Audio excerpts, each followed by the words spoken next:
Bonjour à tous et bienvenue pour cette nouvelle émission du Money Time. Aujourd'hui, on va revenir sur la saison 2023-2024 de Ligue 1 Uber Eats. On a eu le dénouement il y a quelques semaines. Le Paris Saint-Germain est donc le champion de cette année. On a eu un dénouement incroyable lors du multiplex de la dernière journée. On va revenir sur toute cette saison. On va parler de nos tops, nos flops, les équipes types des chroniqueurs. On va revenir sur Lyon, Marseille, Brest. Vraiment, on va faire un tour global de cette saison de Ligue 1. Pour m'accompagner aujourd'hui, on a Joris. Salut Joris. Salut Corentin, salut à tous. On a Louis. Salut Louis. Salut Corentin, salut à tous. Et on a Valentin. Salut Valentin. Salut tout le monde. Et sans plus tarder, on va commencer avec les tops et flops de la saison 2023-2024 de Ligue 1. Joris, je te laisse commencer. Tu vas me donner tes tops, que ce soit les joueurs, les entraîneurs et les équipes, donc un par catégorie. Et ben on va partir sur les tops sans trop de surprises. Je vais relier un peu l'entraîneur et le club, c'est l'OL et Pierre Sage. L'OL finit 6ème cette saison à la grande surprise de tout le monde. On ne pouvait pas les voir à cette place-là en décembre. Après 14 journées de championnat, ils sont à seulement 7 points et statistiquement, ils sont censés être relégués. Ouais. Donc voilà, en plus pire début de l'histoire du club. 2 entraîneurs qui sont en out, donc Grosso et Laurent Blanc. Et donc voilà, depuis Pierre Sage, après c'est le premier club du championnat, je crois, depuis l'arrivée de Pierre Sage. Et donc c'est tout à leur mérite. Ils ont fait un mercato juste parfait avant la deuxième partie de saison. Donc c'est normal que je les mette là. Et puis Pierre Sage, encore une fois, pour le travail qu'il a fait, il a su faire revivre cette équipe qui était au fond, redonner du jeu, du dynamisme à ce 11 et donc voilà. Ensuite, et du coup, Joris, tu vas nous donner ton top joueur peut-être. Ouais, ton top joueur. Alors mon top joueur, c'est Bradley Barcola. Bradley Barcola, parce que je trouve que cette saison, c'est un peu la saison où il a fait ses preuves, il a montré qu'il avait le potentiel d'être un grand joueur, j'ai envie de dire, pas un joueur non plus qui restera dans les annales, mais d'être un titulaire du PSG et même être un fort potentiel pour l'avenir. Quand il est parti de Lyon vers le PSG, que ce soit en Ligue des Champions ou même en championnat, il a eu du mal au début, puis il s'est vite adapté au système de Luis Enrique, ce qui fait que à la fin de la saison, maintenant, il est 7e meilleur passeur de Ligue 1 et je trouve que voilà, sa progression a été juste flamboyante sur toute la saison et aujourd'hui, pour moi, il mérite sa place et c'est ce qui fait qu'il mérite sa qualification à l'Euro. Bien sûr, c'est ce que j'allais dire, récompensé par l'Euro 2024, du coup sa première sélection en équipe de France.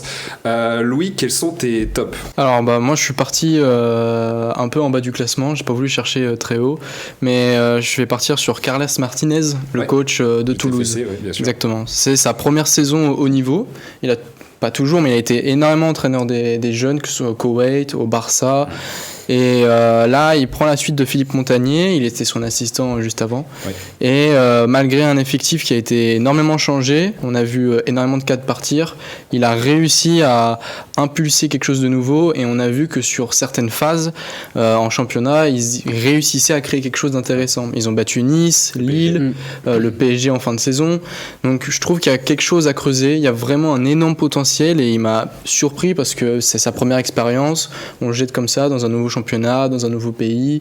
Donc... Et puis hors Ligue 1, j'ai envie de dire, il a battu Liverpool. C'est ça. Rien que ça. Donc, et quand même, il fait bonne figure face au Benfica.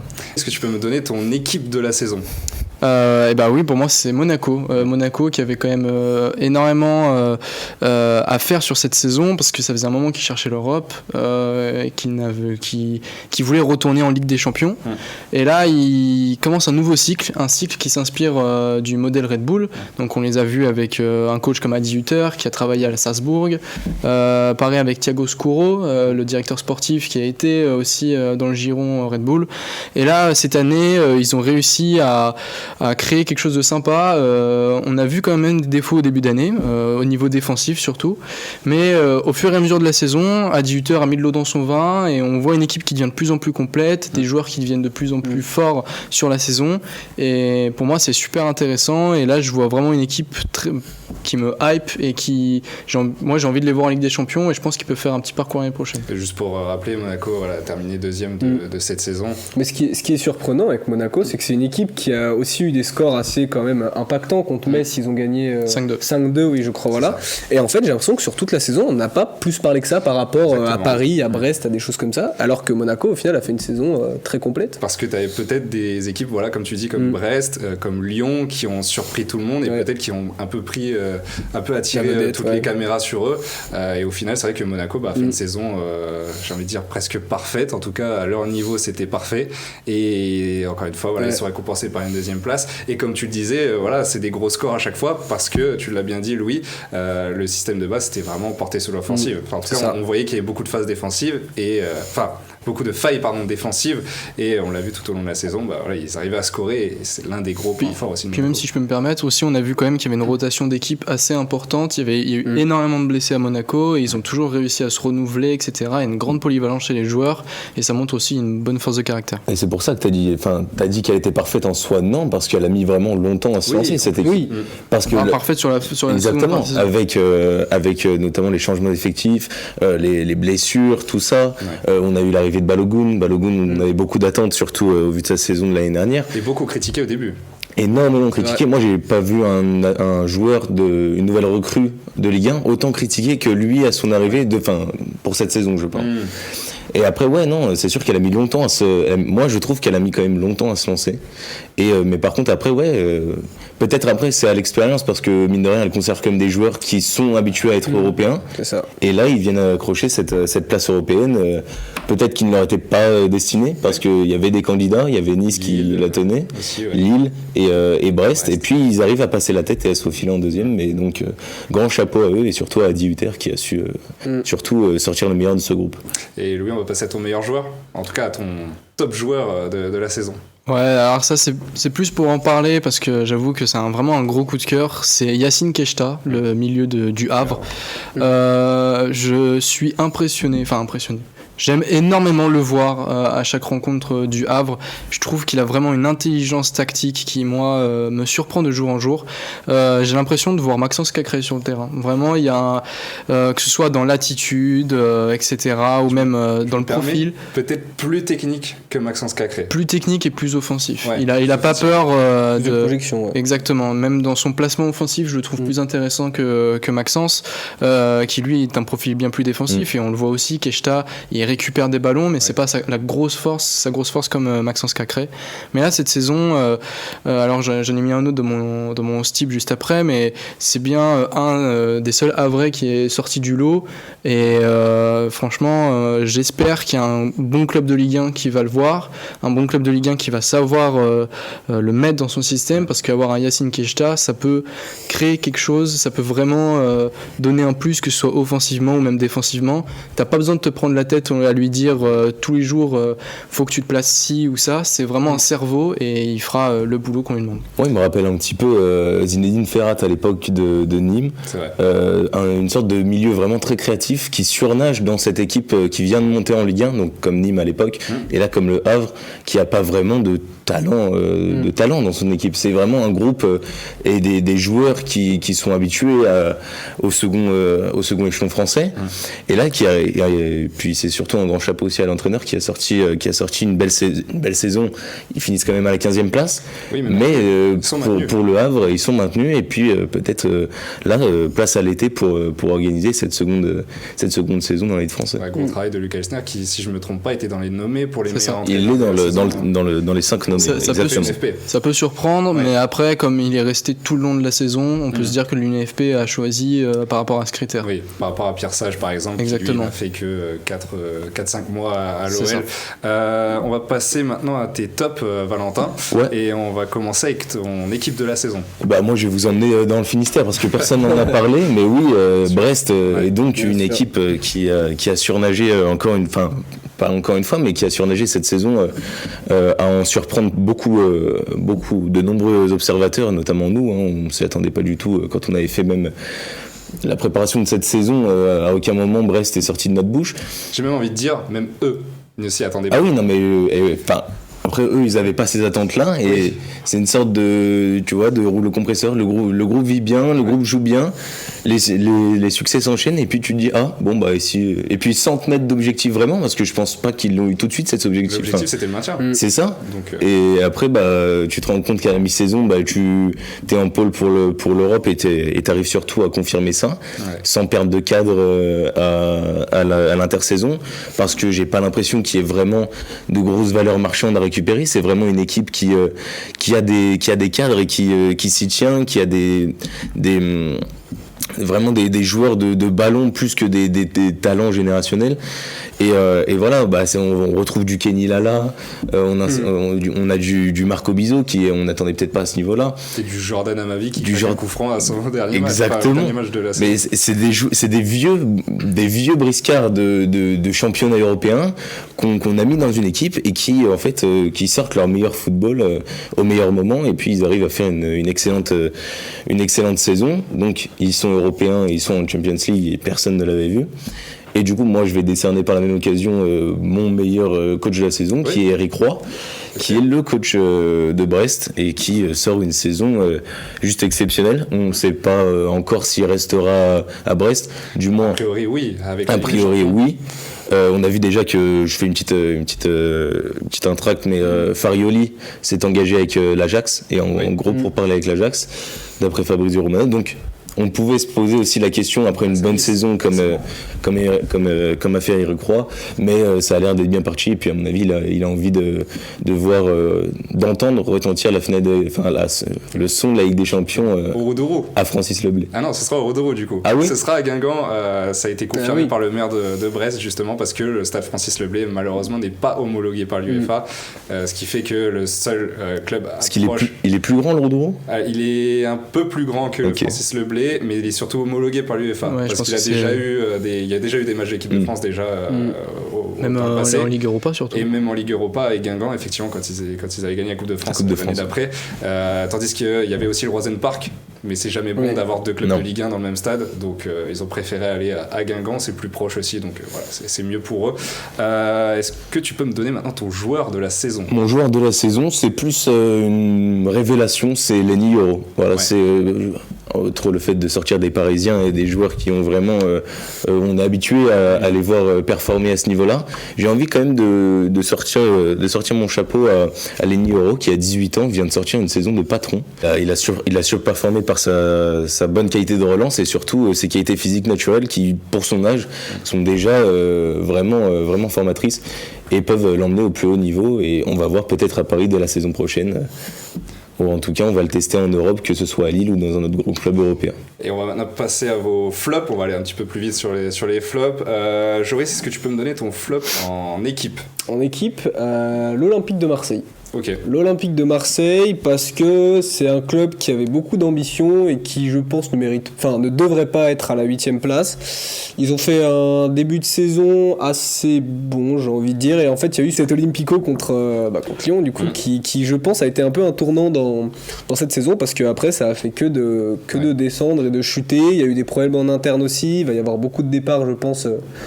Dès maintenant et sur la saison estivale. Jacques Gasset qui arrête sa carrière. Qui prend sa retraite. Jonathan Klaus, il y a des rumeurs aussi de départ, je crois. Et donc voilà, c'est une saison à oublier, je pense, quand même, pour l'OM. Et voilà, un peu ce flop, parce que pour moi, il devrait être beaucoup plus haut s'ils ont des ambitions plus grandes. Louis, pour ton flop au niveau des équipes cette saison? Moi j'ai choisi Strasbourg. Okay. Strasbourg parce qu'ils rentrent dans une nouvelle dimension avec ils sont rentrés dans le Chelsea Group, etc. Mais ils ont recruté énormément de jeunes, mais j'ai pas vu grand chose d'eux malheureusement. En fait, on a eu beaucoup de déceptions, à part peut-être André Santos, que je mettrais à part parce qu'il a vraiment montré des choses intéressantes, que ce soit Aboubacar Sylla, la plus grosse recrue de l'histoire du club, Emega. On reste sur notre fin, même Dylan Bakwa, Junior Emonga, qu'on a recruté très cher à Bordeaux. Tout ça, on reste un peu sur notre fin et je sais pas où va ce projet. Je vois pas quel est l'intérêt pour Strasbourg, pourquoi, est-ce que ça va être vraiment la réserve de Chelsea, c'est-à-dire qu'on va empiler les jeunes, mais c'est dommage. C'est dommage et je trouve ça vraiment pas cohérent et c'est. Et Patrick n'a pas l'air. Non, c'est pas. Je pense pour un formateur, c'est pas le bon coach. On l'a vu à Nice, on l'a vu à Crystal Palace. C'est compliqué. Et Valentin, toi, c'est quoi ton club qui a floppé cette saison? Moi, l'équipe qui m'a vraiment déçu cette année, c'est Lens. Lens qui finit donc deuxième la saison dernière, qui au terme d'une saison pleine s'est qualifié en Ligue des Champions et qui a pas su rééditer donc cette performance. On a eu ces performances en sortie de poule donc contre Arsenal, où il y a eu la victoire, on y a cru. L'effectif avait l'air d'y aller, de rouler. On a eu l'arrivée de la recrue Eli Wahi pour 35 millions, sauf que cette recrue, finalement, elle s'est attiré les critiques de tout le club parce que elle n'était pas aux attentes. Elle sortait pas une saison à 20 buts comme elle faisait de le faire avec Montpellier. Il devait surtout remplacer Openda qui avait sorti une saison. Seko Fofana aussi, il devait remplacer tous ces gars-là. Oui. Et c'est pas du Saïs Abdoul Ahmed qui ont pu permettre ça, ni Nampalis Mendy. On a vu un milieu de terrain trop juste. Même s'ils ont réussi à conserver Kevin Danso au bout de la trêve hivernale. On ne sait pas vraiment si le club aurait été européen, si ils avaient pu conserver leur cadre, comme Frankowski, comme Kevin Danso. Ils ont de la chance aussi d'avoir un groupe qui tient bon. Sotoka qui surperforme un petit peu, mais bon, ça n'a pas été une grande réussite puisque Lens finalement se fait voler à la dernière minute sa place d'Europa League qui peut-être qui la tenait depuis un moment. Parce qu'ils sont installés, ils n'ont pas fait l'ascenseur, ils sont pas passés en seconde moitié de tableau. Mais non, c'est vraiment un nul cruel contre Montpellier qui résume bien, alors que tu gagnes 2-0, qui résume bien la faiblesse du football proposé par Lens cette saison. Donc à voir comment la saison prochaine ça va se dérouler. Il y aura de l'argent à investir dans le club, des fonds à proposer sur le marché des transferts et des recrues à recruter parce que ça va pas être suffisant. Et puis surtout il va falloir entretenir ce bon groupe pour pouvoir remonter dans les meilleures compétitions européennes dès l'année prochaine. On va passer maintenant au flop au niveau des joueurs. On va aller plus rapidement, on va faire chacun votre tour. Val, tu vas commencer justement par ton flop de la saison au niveau des joueurs. Est-ce que tu en as un qui t'a vraiment très déçu ? Moi, si j'ai dû être déçu, c'est par un défenseur central de l'OM. Okay. C'est par Balerdi. Ouais. Balerdi qu'on voyait très bon l'année dernière. En fait, c'est un joueur finalement... On a vu que c'était un joueur qui était plein de potentiel à Dortmund. Et finalement, ce potentiel, on le retrouve, mais que par quelques éclats de match. Surtout en Coupe d'Europe, j'ai envie de dire. Il est encore capable de faire des bourdes qu'un défenseur de Régional 3 pourrait éviter. C'était vraiment dur. Non, c'est un joueur que j'ai encore foi en lui. Je sais que c'est un très bon joueur, quelqu'un qui a une qualité de relance et surtout qui a une pointe de vitesse qui peut permettre de marcher dans cette défense à 3 parce que je pense que l'avenir de Marseille c'est avec une défense à 3. Il y a Mbemba, Gigot a déçu alors que Gigot était attendu à un meilleur niveau et il y a Balerdi par quelques frasques arrive à éclabousser le match de son talent, arrive à complètement annihiler un talent offensif. On l'avait vu comme Zegrova, moi c'est un match où ça m'avait vraiment scotché, mais par contre sur 34 matchs d'une saison, plus les matchs de Coupe d'Europe où ça commence à monter un peu en intensité, malheureusement on le voit se cacher et ça peut faire perdre beaucoup de points à Stade Olympique de Marseille-là qui a déçu cette saison. Louis, ton flop de la saison en joueur ? Alors moi j'ai choisi Ludovic Blas, mais plus généralement les recrues offensives on va dire de Rennes. Mais j'ai choisi surtout Ludovic Blas parce que pour moi il était le symbole du mauvais recrutement rennais tout simplement. En fait il arrive de Nantes, enfin il passe un cap après Guingamp, Nantes, là vraiment il passe dans une équipe européenne et là il est plus là quoi. Il se cache, pareil, il a du mal à rentrer dans les matchs, etc. Et puis au final, il se fait prendre sa place par Désiré Doué au fil de la saison. Qui lui a fait une grosse saison. C'est ça. Donc je suis même pour Enzo Lefebvre, Raider le Suisse. En fait, on empile les milieux offensifs, les attaquants, mais...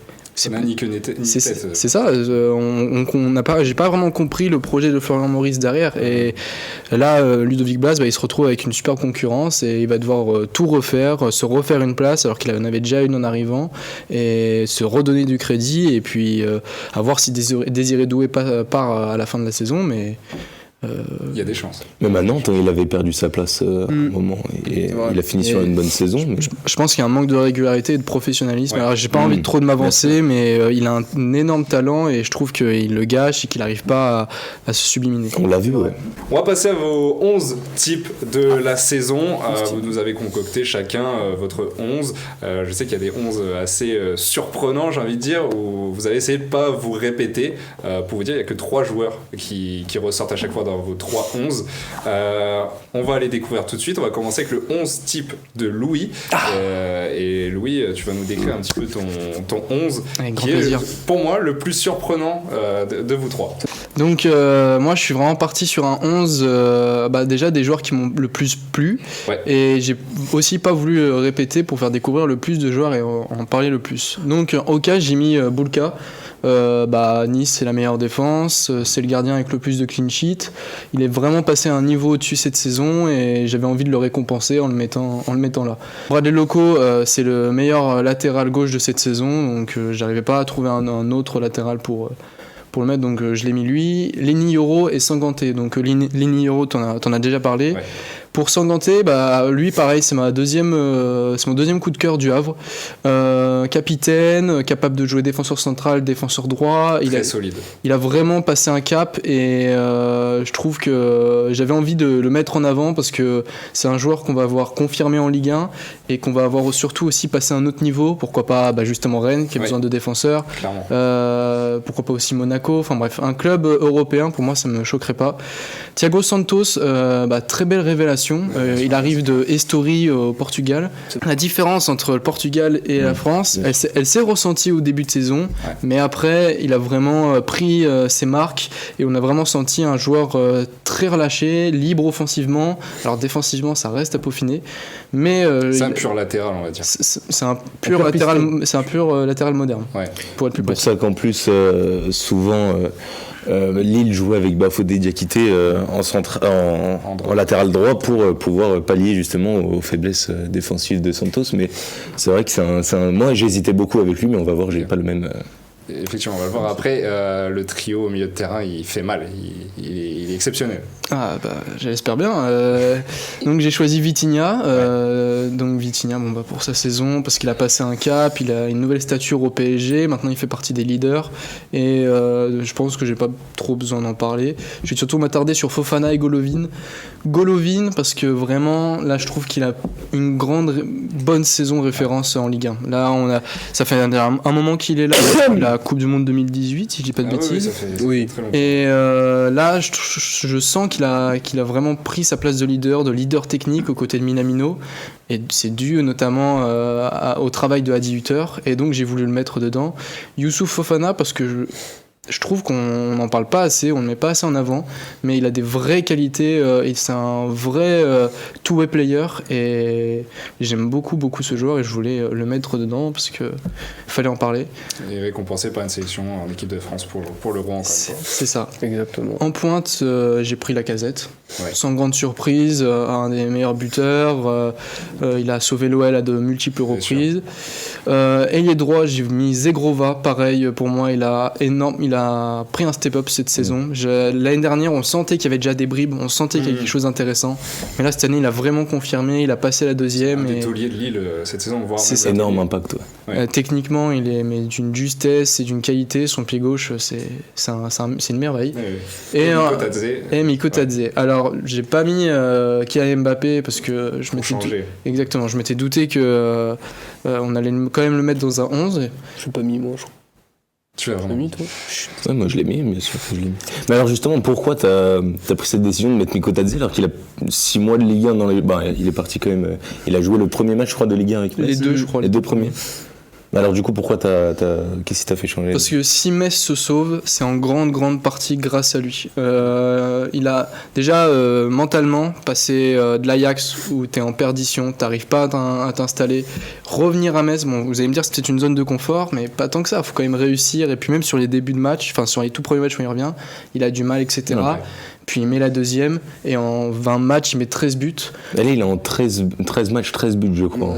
Donc c'est impressionnant, et j'ai voulu le récompenser, j'ai voulu le mettre à l'honneur, parce que il va sûrement de nouveau partir cet été, et cette fois, il faudrait bien qu'il fasse un bon choix. Mais j'ai voulu le mettre parce que ça me tenait à cœur, et pareil, c'est un coup de cœur. Peut-être qu'il sera le héros de ces barrages pour se maintenir. Parce que Metz n'est pas encore sauvé. Voilà, Metz n'est pas encore sauvé. Joris, on va passer à ton 11 type. Avec, j'ai envie de dire, beaucoup de Parisiens. J'en ai relevé 7 sur 11 dans ton effectif. Est-ce qu'on peut découvrir ton équipe type, Joris? Moi, c'est une équipe type qui est très axée sur les Parisiens, parce que je trouve que Luis Enrique, déjà, de manière générale, a apporté quelque chose à ce Paris Saint-Germain, a fait évoluer des joueurs comme Vitinha que j'ai mis, comme Zaïre Emery ou encore Barcola. Et je trouve que c'est important de mettre en avant aussi ces jeunes qui commencent à être un peu cette nouvelle facette de la Ligue 1 et du PSG aussi. Et puis du PSG, avec le départ de Mbappé de toute façon cet été. Et puis après, du coup, on va repartir du gardien. Donc Donnarumma, choix logique avec la saison qu'il fait. Il fait moins de clean sheet que Bulka, mais ça reste quand même un gardien d'ampleur internationale qui a su quand même garder les filets, même s'il a quelques lacunes, encore une fois, sur les relances. Enfin bref.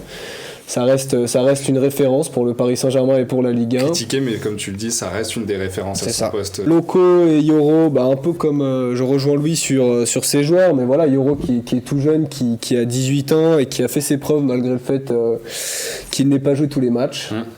Et Loco qui est le seul latéral à avoir joué tous les matchs de Ligue 1 parmi tous les joueurs de Ligue 1, donc c'est quelque chose de notable, et c'est devenu aussi un peu une référence dans son poste. Marquinhos, parce que c'est Marquinhos, c'est l'expérience qui parle, et il est toujours à son poste au top niveau. Je trouve qu'il a fait une saison complète également, même si on peut parler de la Ligue des Champions, mais on va rester sur la Ligue 1. Achraf Hakimi, même tarif. Ensuite, sur le milieu, Zaïre Emery et Vitinha, j'aimerais aussi m'attarder sur Vitinha, parce que Vitinha, encore une fois, c'est un peu comme Barcola. Cette année, il a pris ses marques dans le milieu central du Paris Saint-Germain. Il joue très bien en 6 comme en 10, et je trouve que les deux rôles lui vont très bien, même si je le préfère à la place de Verratti en 6. Je trouve qu'il a très bien relayé l'Italien. En 6, son repositionnement a fait énormément de bien à Vitinha. Le fait de le mettre en 6, ça lui a permis de se libérer vraiment. Zaïre Emery, parce que tout simplement c'est un jeune qui est un peu comme Barcola. Je trouve que c'est le même profil de progression qu'ils ont eu cette année, même si je trouve que Zaïre Emery a un peu plus de pression que Barcola encore, parce que c'est le jeune parisien, le jeune que tous les supporters attendent. Il a su prendre en maturité, être plus calme aussi sur le jeu et savoir faire les bons choix quand il le fallait. Ça s'est même ressenti en Ligue des Champions. En ce qui concerne Lismelou, je vais juste revenir sur Zaïre Emery, mais c'est devenu vraiment le chouchou du public parisien. En l'espace de quelques semaines, on le voit devant le Cup, le collectif Ultra Paris, qui prenait le mégaphone. À 17 ans, faire ça, c'est quand même très rare. C'est devenu vraiment la nouvelle coqueluche du PSG. Et c'est là où je dis où il a bien su gérer la pression par rapport à Barcola, c'est que lui, il est énormément attendu par les supporters, par les ultras, par rapport à Barcola qui lui est en train d'arriver et de faire ses marques à Paris. Que justement, Zaïre Emery était beaucoup moins attendu que Barcola, parce que Barcola, il arrive avec 50 millions sur la tête. Zaïre Emery, Paris n'a jamais précipité ces jeunes dans le grand bain. Bien sûr. On les voit faire quelques bonnes entrées, ça a même... Avant, ça envoyait du Délé Chirou, du Édouard Michu, par-ci par-là, Xavi Simons, sans vraiment les incorporer comme avec Zaïre Emery ils l'ont fait. Et Zaïre Emery s'est vraiment imposé et en fait est très vite devenu le ressortissant premier des 3 milieux de terrain parisiens, et c'est pour ça qu'il a gagné sa place. Mais sinon, il n'a jamais eu vraiment la pression de devenir le meilleur milieu de terrain parisien. Après, c'est là où je te rejoins de la moitié, c'est-à-dire qu'en soi, Zaïre Emery, il a été lancé dans le milieu parisien parce qu'il y avait tous les milieux sont partis, Verratti est parti, etc. Et donc il a été obligé aussi de prendre cette responsabilité, tu vois. Sûr. Il était obligé d'assumer ce rôle parce que après derrière, sinon il n'y a personne qui tenait la baraque. Pour revenir sur Pierre Lesmelou, il est arrivé de Norwich en 2022 et je trouve que maintenant pour Brest c'est la référence en termes de sentinelle. Il a eu un trophée d'ailleurs au NFP pour le meilleur joueur du mois de mars et il a aussi été élu par la même occasion meilleur joueur de l'équipe de Brest par les supporters et c'est tout à son honneur pour cette saison complète qui qu'il a fait. En attaque... Je tiens à dire, Les Smelou, on parlait quand même de lui en équipe de France au mois de février, au mois de mars. C'était quand même pour dire la performance. Ouais. Vas-y, je te laisse continuer. Ensuite, Mbappé, logique, meilleur buteur, même si, voilà, j'aimerais... il n'a pas fait tous les matchs, il n'a pas été flamboyant comme on peut le voir sur les dernières saisons qu'il a pu faire avec le PSG. Mais bon, après, c'est les choix de Luis Enrique, il l'a pas fait jouer tout le temps, il a perdu du rythme. Peut-être moins impactant, mais les stats sont là. Les stats sont là, 27 buts, meilleur buteur de Ligue 1, meilleur joueur NFP. Voilà. Bradley Barcola pour le top que j'ai dit en début d'émission, et puis Lacazette, encore une fois, deuxième meilleur buteur ex aequo avec Jonathan David, je crois. C'est lui qui a mené Lyon du début à la fin, qui n'a jamais lâché, qui a sauvé et renversé des matchs. Tout le mérite est pour lui. Et Valentin, on va finir avec toi pour ton 11 type de la saison. Ouais, bien sûr. Un 11 où il y a moins de Parisiens que forcément. Alors moi, c'est un 11 qui est mixé entre... un peu moins. Non, quand même. On retrouve des joueurs qu'on a dans le 11 de Joris et dans le 11 de Louis. J'ai été un peu surpris de voir pas beaucoup de mentions Lucas Hernandez, qui je trouve a fait une excellente saison. Alors même s'il est encore un petit peu enquiquiné par les blessures, bien sûr. Il a fait sa saison, il a été vraiment. Et puis surtout, moi j'ai mis les 3 meilleurs Parisiens de cette saison, qui m'ont vraiment. Ils ont vraiment pas vraiment de mauvais matchs. Mais ils ont toujours, en fait, ils ont ce statut-là et ils l'assument entièrement. C'est des joueurs qui, moi, quand je vois Hernandez sur le terrain, j'ai l'impression d'avoir vraiment un mec avec une grinta, qu'on retrouve bien sûr du Cholo, qu'il a connu à ses débuts. Et il vient amener un petit peu de caractère dans cette équipe parisienne. Cette équipe qu'on juge un petit peu tendre, un petit peu des fois et tout. Donc moi je trouve que j'aime bien ce joueur et puis il a vraiment surperformé et j'ai bien aimé sa saison. Lucas Chevalier qui n'a pas été donc cité dans les 2 11 précédents, qui voilà c'était pour moi le poste de gardien c'est vraiment très subjectif parce que il y a n'importe qui peut l'avoir, même Marco Bizot, moi ça m'aurait pas étonné que quelqu'un le mette. Marcin Bulka, absolument pas, parce qu'on parle de la deuxième meilleure de la meilleure défense de Ligue 1. Donnarumma, c'est la deuxième meilleure défense de Ligue 1. Et Chevalier, c'est plus dans les performances intrinsèques du joueur. Il a sorti des matchs et d'ailleurs il était pressenti pour entrer dans cette liste des Bleus. Oui, bien sûr. Bon, c'est Brice Samba. On le verra plus tôt aux Jeux Olympiques s'il est rétabli à temps. Si, il est rétabli à temps, oui, parce qu'il a fini un petit peu cette saison 2023-2024. Il n'a pas fini un petit peu, il a fini blessé. Ouais. Et mais c'est surtout, très grosse. Alors c'est sa 2e saison pleine visiblement. Oui. Et celle-ci, il s'est vraiment imposé comme un taulier, voilà. Il prend véritablement la relève de Mike Maignan, un gardien qui est parti maintenant depuis quelques années du côté de Milan. Il y avait cette concurrence avec Ivo Grbić à un moment et même le gardien portugais, donc j'ai oublié le nom, ça va me revenir. Il y avait cette concurrence. Léo Jardim. Il y avait cette concurrence et on ne savait pas vraiment qui allait prendre cette place. Théo et Lucas Chevalier, c'est vraiment imposé dans ses buts. Et je vais vite passer parce qu'on a déjà parlé d'Euro, j'ai déjà parlé d'Euro et tout, c'est normal qu'il soit dans ce 11 et il est dans les 3 précédents. On a Chancel Mbemba, qui est le seul Marseillais, parce que j'avais besoin de faire honneur à mes amis marseillais et j'avais besoin d'en mettre un. Mbemba tient la baraque une nouvelle fois. Mbemba est l'un des meilleurs Marseillais, si ce n'est le meilleur avec Pierre-Emerick Aubameyang. Bien sûr, il faut aussi le mentionner. Ouais. Exactement, Aubameyang qu'on n'a pas mentionné, mais qui dans cette attaque aurait très bien pu avoir sa place comme il l'a eu dans le 11 du trophée UNFP. Donc Chancel Mbemba, voilà, grosse saison. Même si les résultats collectifs de l'OM ne sont pas là, les performances individuelles le sont. Oui. Wilfried Singo, que j'ai placé là, parce que je voulais un monégasque, parce que il y avait aussi Santos comme avait mis Louis, avec qui j'aurais pu le mettre. Mais Wilfried Singo, voilà, c'est une grosse saison, c'est un talent qu'on avait vu du côté du Torino, qui maintenant exporte ses talents du côté du Rocher. Il remporte la CAN, bon, ça n'a rien à voir, mais il remporte la CAN en milieu de saison. Ça fait partie de synonyme de cette grosse saison, un petit peu. Exactement. Qu'il faut pas oublier. Voilà, donc Monaco, si Monaco est 2e, il y a un petit peu de Wilfried Singo, et puis je voulais quand même mettre un monégasque dans ce 11. Les 3 milieux de terrain, il y en a juste un dont on n'a pas parlé, donc Vitinha, mais l'un On des l'a meilleurs compris, parisiens, on a compris. Les Melou, meilleur joueur brestois, véritable renaissance. Voilà, depuis son départ de Nice pour Norwich, il était parti très bon. Très grosse surprise. Très bon de Nice. Oui. Il s'éteint un petit peu à Norwich. Il revient à Brest dans l'anonymat le plus complet. Et il sort une saison pareille. Ouais. Il aurait pu avoir du Del Castillo, comme on en avait parlé en off. Bien sûr. Qui eux, d'ailleurs, Del Castillo, meilleur passeur de Ligue 1, je crois. Ou co-meilleur passeur avec Ousmane Dembélé. Co-meilleur passeur avec 8 passes.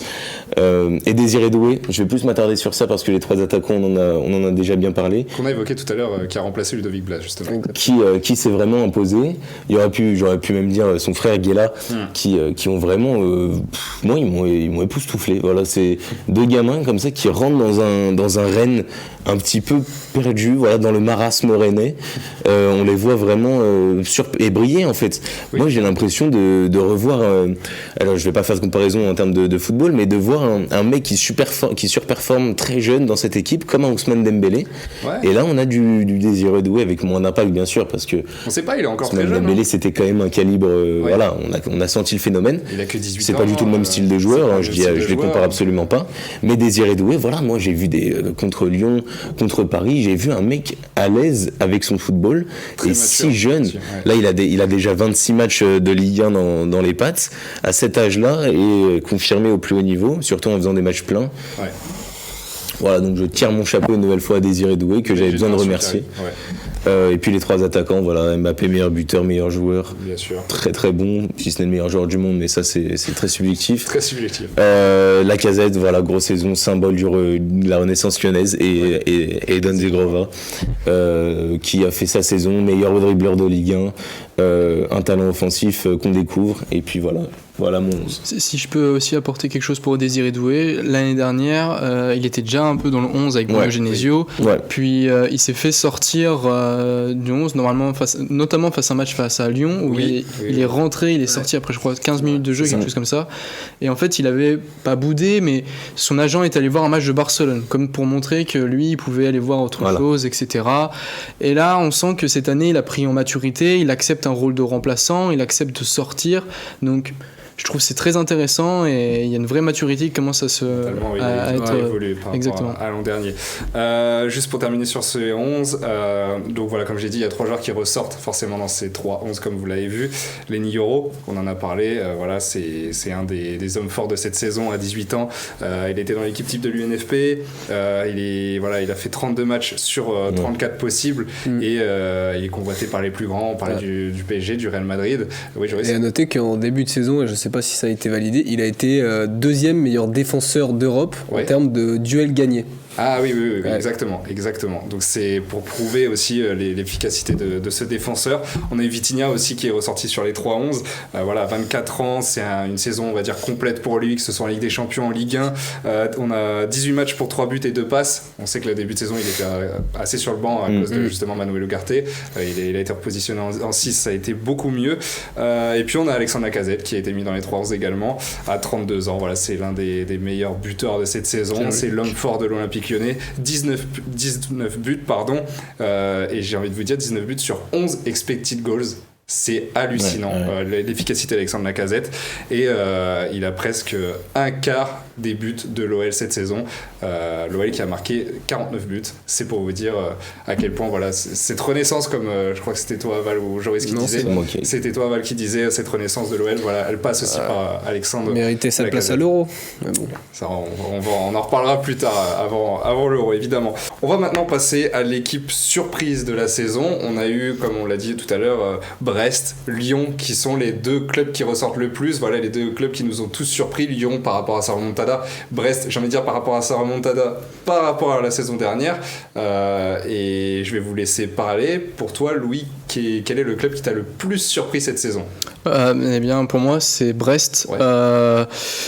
Val l'a très bien dit au début d'émission, mais en fait, on a des joueurs qui sont pas forcément calibrés pour arriver, à première vue, qui sont pas forcément calibrés pour arriver dans le top 3 de la Ligue 1, mais pourtant ils en sont là. Si je dis pas de bêtises, il y en a pas un qui dépasse les 10 millions de valeur sur Transfermarkt. Donc ça montre quand même que c'était vraiment un groupe, c'est le collectif qui a primé sur l'individuel, et il y en a pas un qui a fait une mauvaise saison, c'est ça qui est assez impressionnant. Tous ont su hausser leur niveau, se mettre au service du collectif.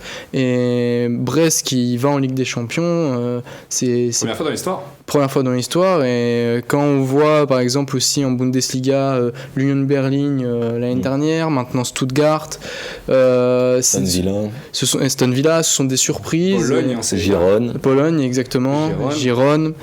Brest en fait partie maintenant et peut-être que ça va enclencher quelque chose, sachant qu'en plus ils ont une belle structure en interne, donc faut juste confirmer ça, continuer à garder cet ADN.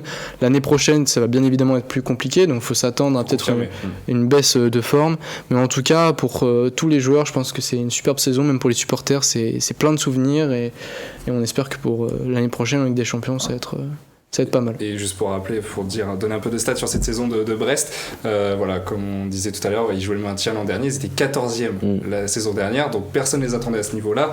Ils terminent 3e cette année, qualifiés en C1 avec 61 points, c'est historique, c'est vraiment la saison de tous les records pour Brest. Ils ont été dauphins du PSG pendant 7 journées. Et ils cumulent une moyenne d'1,79 points par match, ce qui est énorme pour Brest en tout cas, c'est un record, très clairement. Et puis, comme je le disais, c'est la meilleure place dans l'histoire du stade brestois. Vous savez quelle était la meilleure place avant dans l'histoire du stade brestois, justement ? 7e. Ouais, ça devait être 7-8e, ouais. 8e. Ouais, voilà. Vous y étiez presque. C'était la 8e place ça devait être dans ce en Ligue lot-là. 1, donc voilà, c'était il y a très très longtemps. Et puis ils ont enchaîné cette année 13 matchs sans défaite, soit 3 mois et demi d'invincibilité. Je sais pas si on se rend compte de la performance, mais c'est juste énorme, sachant que c'est le 15e budget de Ligue 1. Le 15e budget de Ligue 1 qui termine 3e, c'est juste fou et c'est ça aussi la beauté. Et puis on sentait qu'ils étaient pas dans le style de jeu à vraiment tout faire pour conserver cette série. Oui. En fait, c'était les résultats qui s'enchaînaient. On voyait vraiment une équipe qui forçait pas sur son jeu, qui avait des principes mis en place. Des automatismes aussi. Et tout ça fonctionnait bien. Et ce qui fait que, je pense que même si la série de 13 matchs d'invincibilité s'est arrêtée, il n'y a pas vraiment eu de coup d'arrêt, de déception. Ouais, non. Puis quand on voit les défaites, c'est souvent de grosses défaites. Face à Lyon, on peut se demander s'il n'y a pas un peu l'arbitrage contre eux. Face à Monaco, pareil, c'est un match fou. Oui. Il y a aussi une force de caractère, mais même les défaites, ce sont des défaites où ils se prennent pas un 3-0, 4-0, ils montrent un vrai visage, une vraie force de caractère, c'est ça qui est impressionnant. Des défaites constructives. Surtout que c'est des matchs un peu cruciaux, quoi. Oui, on voit Brest gagner contre Rennes alors que Rennes doit tout faire pour se rapprocher de l'Europe. Ouais. Et au final, ils gagnent 5-4. Ouais. Et en plus, je crois que c'est la semaine juste après avoir perdu contre Lyon. Oui, c'est la c'est le match juste après. Oui, bien sûr. Pour terminer sur cette page du Stade Brestois, on va écouter Eric Roy, l'entraîneur de la saison, Eric the King comme l'appellent les Brestois maintenant, qui était élu meilleur entraîneur par l'UNFP. Totalement mérité. Totalement mérité, effectivement. Il est revenu à la fin du dernier match de la saison sur la saison folle de Brest qui, il leur appelait, jouer le maintien la saison passée. On l'écoute. C'est vrai que l'année dernière, bien sûr que c'était une grande satisfaction et je pense qu'on a construit les choses de cette année dans l'opération notamment maintien. Maintenant, c'est vrai qu'elle s'est dessinée au fur et à mesure des matchs retour, ce maintien, et c'est vrai qu'on l'a acquis assez facilement du coup avec à 3 matchs de la fin. Donc voilà, il y avait beaucoup de satisfaction, mais quelque part, semaine après semaine, avec ce qu'on avait réussi à construire, on sentait que ça allait le faire, donc ça a été plus, plus diffus. Du coup, là, ce soir, c'est un peu une explosion, un truc, quelque chose d'assez incroyable. J'avais déjà félicité les garçons après le match de Nice contre le PSG, pour leur dire que on avait accroché cette 4e place, qu'il y avait une dernière étape à aller peut-être,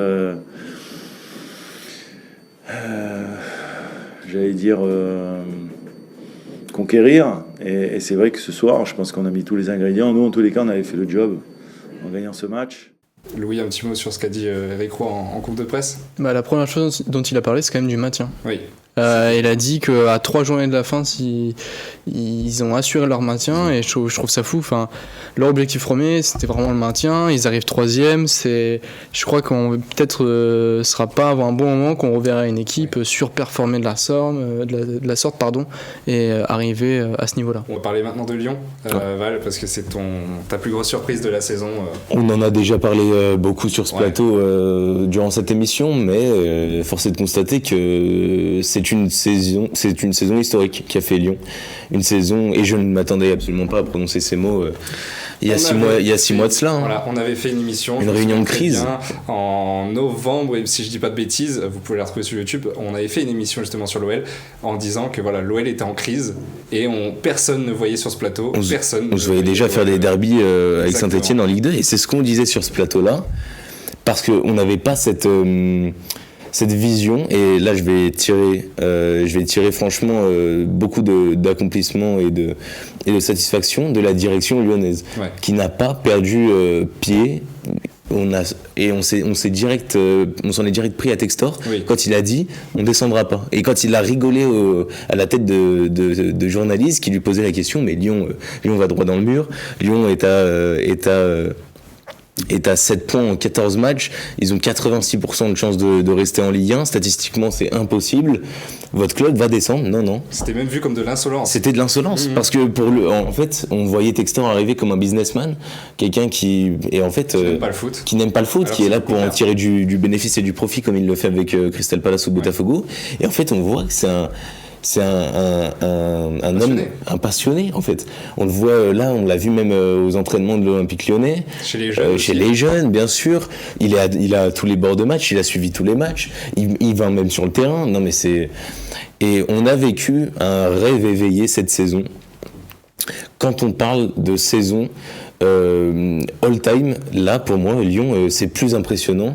Et il y a une chose à laquelle j'avais réfléchi, mais j'ai l'impression que ça a forgé un groupe. Oui, complètement. Et un groupe qui ne peut plus régresser en fait, qui ne peut que aller de l'avant après tout ce qu'ils ont vécu. Alors j'avais cette sensation là l'année dernière quand on va gagner 5-4 à Montpellier, où tu as l'impression qu'il se passe quelque chose, mais au final tu fais nul contre Clermont tu perds contre Clermont, ou tu fais nul contre Nice. Mais il y a Clermont juste après où tu perds. Oui. Et tu perds Nice 3-0 là. Et tu fais ça, et en fait t'as l'impression en fait non. Et tu vois, tu changes 3 fois de coach, donc t'as Laurent Blanc qui saute, Laurent Blanc qui te dit il faudrait peut-être un autre coach. Alors moi je l'ai pas pris comme ça cette déclaration là. Oui. J'avais juste l'impression qu'en fait il répondait avec beaucoup d'autodérision, parce que en fait les gens, la seule question qu'ils lui demandaient c'est quand est-ce que vous allez quitter l'OL. Voilà, c'est ça. Là ensuite on a eu Fabio Grosso qui a essayé d'imposer sa patte venant d'un entraîneur. Enfin, je vais pas cracher dessus parce que si ça se trouve il réussira forcément ailleurs, et c'est ce qu'on lui souhaite, mais il a essayé d'imposer sa patte à un moment où le groupe était au plus mal. Voilà. Et tu peux pas forcer des joueurs à jouer un jeu qu'ils savent faire mais qui ne sont pas en condition psychologique de faire. Ils Exactement. Ont un problème avec leur football, c'est des joueurs qui sont très très bons, et on l'a vu, le groupe est exceptionnel en termes de qualité footballistique. On se dit mais comment ils peuvent être derniers de Ligue 1 quand on voit les formations du Havre, de Lorient, de Clermont. Comment ce groupe peut aussi mal aller ? Et j'ai envie de te dire, il y a eu aussi cet aspect psychologique que tu as mentionné, mais avec Fabio Grosso, qui vraiment avait ce côté disciplinaire que n'aimaient pas forcément les joueurs. Et avec Pierre Sage, il y a eu un renouveau, il y a eu peut-être... il a trouvé les mots justes, très certainement, parce qu'il les connaît, ces joueurs. Je parle notamment des Cherki, Lacazette, Cacré, des gens du club. Pierre Sage, c'était vraiment l'homme qu'il fallait aller chercher. Pas un grand entraîneur, parce que c'était ce qui était évoqué aussi. C'était ce qui était évoqué. Il voulait pas conserver Pierre Sage. Et puis d'ailleurs, ils ont payé. Enfin, on a eu confirmation que le club payait des amendes parce que. Comme Will Steele avec Reims. Exactement. Et Louis, après toi, je sais pas ce que tu penses de cette situation, si t'as quelque chose à ajouter. T'as pas encore parlé de Pierre Sage, donc je vais te laisser venir, mais moi, par rapport à tout ce que vous avez dit, Textor, etc., c'est vrai que j'ai été agréablement surpris par le président. Je m'attendais pas du tout à ce qu'il soit aussi proche des supporters, des joueurs, de la famille des joueurs. Quand on le voit dire au revoir à la maman de Benrahma. Je sais plus vraiment ce qu'il lui dit à la fin du match face à Strasbourg, mais c'est touchant et en fait on a juste envie qu'il réussisse. Alors malheureusement pour les autres clubs comme Molenbeek, Botafogo, je sors un peu du débat, mais on sent qu'ils peuvent être un peu jaloux, mais bon. Est-ce qu'il n'y aurait pas eu la patte Jean-Michel Aulas? C'est-à-dire que quand le club était en crise, Jean-Michel Aulas est revenu les au deux club. étaient bras dessus, bras dessous. Voilà, les deux se sont entraînés et peut-être que Jean-Michel Aulas lui a donné cette patte pour aimer l'OL et pour être plus proche justement des supporters, des joueurs, et c'est peut-être ça qui a fonctionné aussi. Peut-être tu touches le doigt sur quelque chose, tu mets le doigt sur quelque chose d'intéressant. En tout cas, c'est ce que je pense. C'est-à-dire qu'au moment où l'OL était en crise, on savait que Jean-Michel Aulas revenait au club pour aider justement tout le monde, et Textor a dû apprendre beaucoup d'un homme d'expérience comme Aulas qui a guidé ce club au sommet, hein, clairement. Mais bien sûr. Et juste pour rappeler cette saison de l'OL, je veux juste donner quelques statistiques. Tu avais dit tout à l'heure, Val, 7 points en 14 matchs, personne ne les voyait ne serait-ce que se maintenir, et encore moins d'être en Europe. Vous allez me donner le pourcentage de chance de l'OL d'être européen à la 17e journée de Ligue 1. Donc là, on n'est même pas à la 14e. Ça doit même pas jouer dans les plus de 5%. 5%, Louis? Un petit pronostic. Attends, mais moi j'ai pas envie de dire de bêtises. Non, ça doit être moins en plus. 0,02. Ouais, ça doit être encore moins. Louis, tu touches presque au bon pourcentage, c'est 0,2. 0,2% de chance d'être européen. À la 17e journée, quand l'OL commençait à redevenir l'OL, clairement. Et c'est pour vous dire à quel point c'est historique cette saison. Ils sont dans le top 6.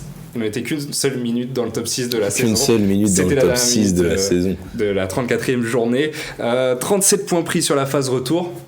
C'était Joris qui en parlait tout à l'heure. 27 matchs, 20 victoires, premier sur cette période, comme tu allais le dire. Premier sur cette période. Et c'est la première équipe à finir en Ligue 1 dans le top 6 en ayant un goal average inférieur ou égal à moins 6 buts, depuis Bastia en 1969. Je sais pas si on se rend compte de la performance, mais c'est juste historique.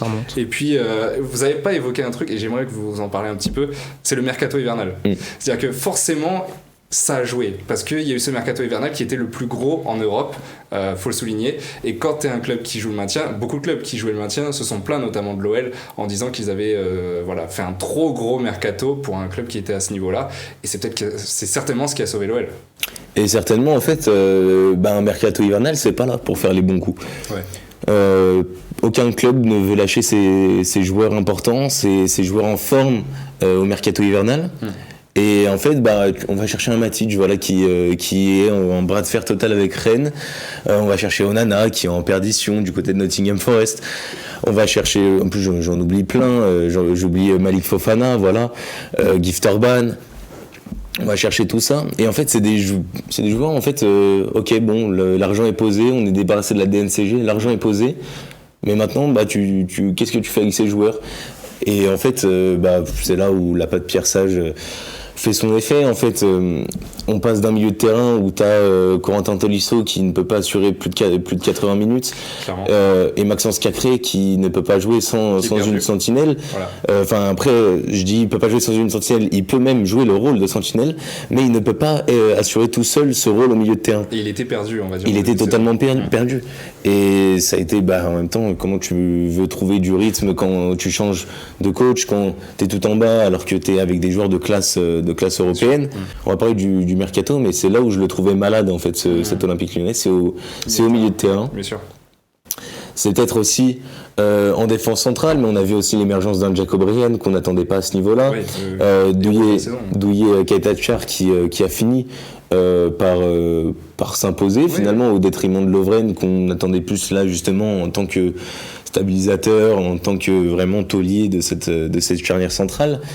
Et puis grosse mention à Nicolas Tagliafico qui a fait une saison à la hauteur de son niveau et qui n'a pas déçu. Ainsley Maitland-Niles qui a fait, encore une fois, on n'attendait pas à ce niveau-là, qui n'a pas non plus sorti à la saison de sa vie, mais qui a répondu aux attentes quand on voulait le faire rentrer. Et non, franchement, Malik Fof. Et puis surtout, moi, c'est les derniers matchs qui m'ont donné des frissons. Je regardais là encore. Tu vas remonter contre Toulouse, tu vas remonter contre Monaco, tu vas remonter contre Brest, tu vas remonter contre Nantes, tu vas remonter contre Lille, tu vas contre Montpellier. Tu vas remonter contre Montpellier. Et en fait, c'est c'est juste du bonheur. Et c'est surtout un groupe que je pense, cette fois-ci, c'est vraiment... on a l'impression qu'il se passe quelque chose. Après ce qu'ils ont vécu là, ce groupe-là peut ensuite que t'emmener plus loin et ne peut pas refaire une saison de la sorte. Parce qu'on l'a eu déjà l'année dernière, du fait qu'ils ont fait, ils ont fait une saison de merde. Ça a été encore plus catastrophique en début de saison. Et puis après, là, ils ont sorti la tête de l'eau. Et donc, là, c'est la passion qui parle. Mais ouais, franchement, personne n'aurait mis une pièce sur l'Olympique Lyonnais en Europa League. Et pas même nous, il y a 6 mois de non, cela. Non. On va juste terminer cette page Joël avec Pierre Sage qui était en conférence de presse après le dernier match de la saison contre Strasbourg, un match épique. Il est revenu sur la saison de l'OL et lui-même n'arrive pas vraiment à réaliser l'exploit qu'il a fait. C'est aussi la suite d'un beau parcours parce que tous les points ont compté pour arriver à 53, il me semble qu'on est ce soir. On parlait de 35, je ne sais pas si vous vous souvenez, au mois de décembre, et donc on a gagné 6 matchs de plus. Je sais qu'on était maintenu après la 26e journée, donc il restait 8 journées à jouer. Et derrière, on s'est construit ce rêve d'aller chercher l'Europe. On est basculé dans la première partie du tableau et au final, on est venu chercher l'Europe dans les dernières secondes d'un championnat palpitant. Donc c'est très bien pour notre club, c'est beau pour le spectacle, c'est beau pour les gens qui étaient au stade. On va passer à la dernière partie de cette émission qui va revenir un peu plus sur le général, pas la Gazette, mais le général de la Ligue 1. On a vu que cette saison, on avait 18 clubs, alors qu'habituellement on en a 20. Ça a été établi il y a quelques saisons de cela, mais voilà, ça s'est vraiment concrétisé cette année. On a donc une Ligue 1 à 18 clubs cette saison. Est-ce que c'est une réussite selon vous, Louis? Je te laisse me dire oui ou non. Je vais dire non, mais je reste quand même sur un avis mitigé parce qu'on en a discuté en off et j'avoue que j'ai prendre du recul. Mais brut comme ça, je dirais non. Non, okay. Parce que l'objectif des 18 clubs, c'était d'alléger justement les clubs de Ligue 1 pour qu'ils puissent performer en Europe. Alors heureusement, Paris, Marseille sont arrivés en demi-finale de Ligue des Champions et de Ligue Europa, mais c'est en décalant des matchs en semaine. De semaines, des week-ends, pour justement leur laisser une semaine de repos entre Barcelone par exemple, entre l'Atalanta, entre Benfica. Et à quoi ça sert d'avoir enlevé la Coupe de la Ligue ? 2 clubs pour au final encore déplacer des matchs pour qu'ils aient une semaine de libre. Je vois pas vraiment l'intérêt. Et puis ça a désavantagé aussi des clubs qui jouaient le maintien. C'est ça, ça a désavantagé Le Havre, ça a peut-être désavantagé Reims aussi, peut-être Nice. Donc en fait, c'est pas pour les clubs qui subissent ce déplacement de match, c'est pas très fair play. Fair play, merci, c'est le mot que je cherchais, c'est pas très fair play. Donc c'est pour ça que je suis pas fan, j'ai pas vraiment compris. On essaye d'imiter, de faire un copier-coller de la Bundesliga, mais si on bouge, donc on respecte pas le jeu des matchs le mercredi, c'est peut-être pas aussi aider les équipes parce que ça veut dire qu'il y a peut-être pas une rotation qui se fait, il y a peut-être pas ok tu fatigues tes joueurs mais en même temps t'es fair play, peut-être que pour les autres équipes aussi ça permet aussi de s'améliorer, enfin bref, j'avoue que j'ai pas vraiment tous les tenants aboutissants, mais bon, je suis quand même un peu déçu par rapport à ça. Mais par contre il y a quand même, on a retrouvé de la compétitivité, on a retrouvé des résultats surprises, on en a bien parlé avec Lyon, Brest, donc il y a quand même du positif, mais pourquoi on a fait la Ligue 1 18 clubs, c'était pour alléger l'Europe, et on a quand même réussi à bouger des matchs, à handicaper des équipes, et je n'étais pas satisfait. Après Valentin, la Ligue 1 18 clubs c'était aussi pour resserrer le niveau. Et pour toi, c'est une réussite et tu vas expliquer aussi pourquoi. Justement. Certes, il y a cette complication au niveau de l'Europe, mais le fait de resserrer un niveau de jeu et d'avoir moins d'équipes avec des niveaux de jeu trop différents, d'avoir moins cet écart de niveau entre certaines équipes, je trouve que c'est très important. Et en fait, on calque le niveau la Bundesliga, pardon, parce que comme eux, on a trois bons championnats, et par contre, il y a des équipes en première division qui dominent. Ça, c'est indéniable. C'est souvent les mêmes qui sont en Europe, c'est souvent les mêmes qui ont le gros budget. Et après, ça permet à avoir justement des équipes qui peuvent sortir du lot un petit peu, qui avec ce rythme intense, mais en même temps qui peut jouer sur ça, le fait que les grosses équipes justement doivent prioriser l'Europe. Ouais.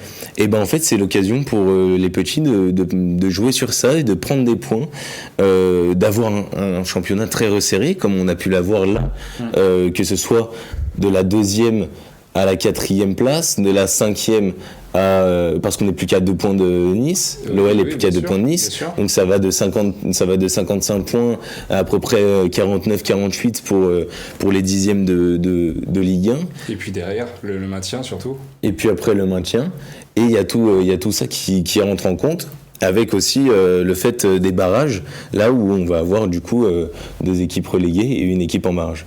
Ouais, c'est ça, et voilà, comme tu disais, on a eu vraiment du suspense, j'ai envie de dire, jusqu'au bout du bout. C'est-à-dire que jusqu'à la dernière seconde du multiplex de la 34e journée, on ne savait toujours pas le classement final de la Ligue 1. C'est ça aussi, j'ai envie de dire, la réussite de cette Ligue 1 18 clubs, c'est que vraiment, on n'a pas été déçus en termes de spectacle, même si, c'est vrai, le vainqueur reste toujours le PSG. Et les descentes sont pas vraiment des surprises. On savait clairement qu'on n'avait pas le potentiel pour se maintenir. Et puis peut-être Lorient, c'est peut-être une des surprises, mais derrière il y a Metz qui est 16e, c'est pas vraiment surprenant. Mais on garde quand même ce niveau assez serré dans cette Ligue 1. Et puis comme tu l'as dit aussi Louis, on a quand même eu 2 clubs français qui ont performé en Coupe d'Europe. C'est aussi le but d'avoir resserré, d'avoir mis moins de clubs, moins de journées. Après, forcément, le calendrier était très mal fait, très mal établi. Et voilà, t'as que 34 matchs. Ça permet aussi d'avoir plus de clubs qui peuvent titiller les on a 7 clubs européens sur 18 équipes. Et on a plus de clubs européens, effectivement. 4 qualifiés en Ligue des Champions, enfin 3 plus un barragiste, alors qu'avant c'était 2 plus un barragiste. Ouais. C'est déjà énorme et on voit que la Ligue 1 progresse de plus en plus et on espère que ça va continuer et pourquoi pas concurrencer la Bundesliga, effectivement. C'est que le premier échantillon, mais après je pense que au niveau du calendrier, justement, ils peuvent retenir les enseignements qu'on a vécu cette saison. C'est vrai qu'ils peuvent que s'améliorer. C'est ça.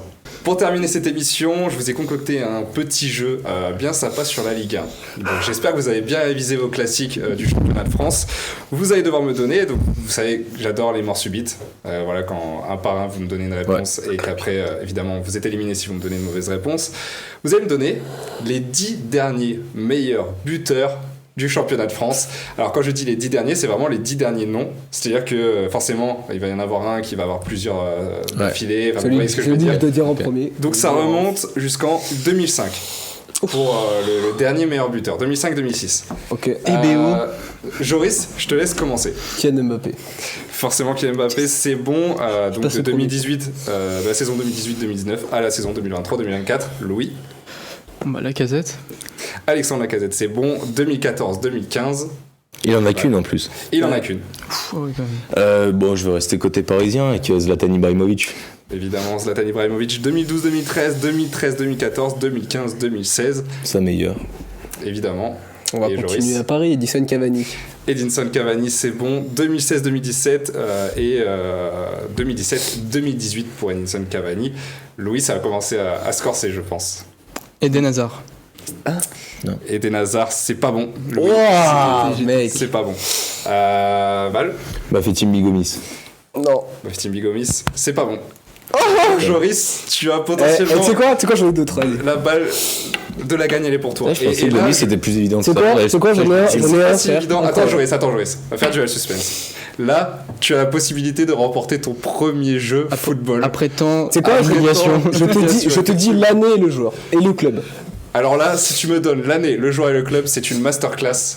Et ce sera sur TikTok, ce sera sur tous les réseaux possibles. Joris, vas-y. Victor, tu peux mettre la caméra sur moi? Alors, tu vas me donner d'abord la saison. Je sais laquelle il va dire. La saison 2012. Ah. Alors, laquelle? 2011-2012, 2012-2013? Je sais plus, mais c'est 2012-2013. 2012-2013. Non, je pense que c'est 2011-2012. 2011-2012, ok. Enfin, attends, tu donnes le club, Montpellier. D'accord, quelle saison? C'est laquelle? Tu sais de qui je parle? Oui. Quelle saison alors? 2012, 2011-2012. Et donne-moi le nom. Olivier Giroud. Oh là là, c'est une masterclass. J'en ai d'autres. C'est une masterclass de Joris. C'est une masterclass de Joris qui remporte son premier. 2007-2008. Attendez, on va finir le jeu. 2007-2008, Didier Drogba. On va finir le jeu, c'est faux. On va finir le jeu. J'en ai encore un, je crois. Comment Drogba? Alors j'en ai encore un, mais j'ai pas. Je me souviens pas. Le club, je l'ai pas, mais j'ai que le joueur. Vas-y. André-Pierre Gignac. C'est bon. Putain, J'ai hésité J'ai hésité entre Gomis et C'est une Julien. masterclass. Karim Alors, Benzema. on va continuer. Y a Karim Paoletta. Benzema, c'est bon. 2007-2008. Il Il n'y a pas Paoletta. Il n'y a pas Il y a Didier Djibril Drogba. Cissé. Il n'y a T'as pas révisé Djibril Cissé. Il y a pas Drogba. T'as révisé? Oui. Il vous en reste 2. Djibril So. Moussa Sow. Moussa Sow. Moussa merci. Sow, c'est bon. 2010-2011 et vous en manque un. C'est 2009-2010. L'année d'un titre pour un club Ma Marseillais. olympique. Ouais. Djibril Cissé. Non. Ah. Un attaquant. Mamadou Niang. Mamadou Niang. C'est Putain, bon. bah oui, maman. Ça reste quand même une victoire nette, Écrasante, sans bavure, écrasante. sans bavure, ouais, écrasante de la part de Joris qui vraiment a survolé ce jeu. Bravo Joris. Merci pour à tous. pour ta première victoire. Merci à tous de nous avoir suivis. Merci à vous les chroniqueurs d'avoir pu débattre autour de cette saison de Ligue 1. On se donne rendez-vous pour une prochaine émission qui sera certainement sur le football. Il y a l'Euro qui arrive dans quelques jours. Sur ce, portez-vous bien et passez une bonne journée ou une bonne soirée. Salut.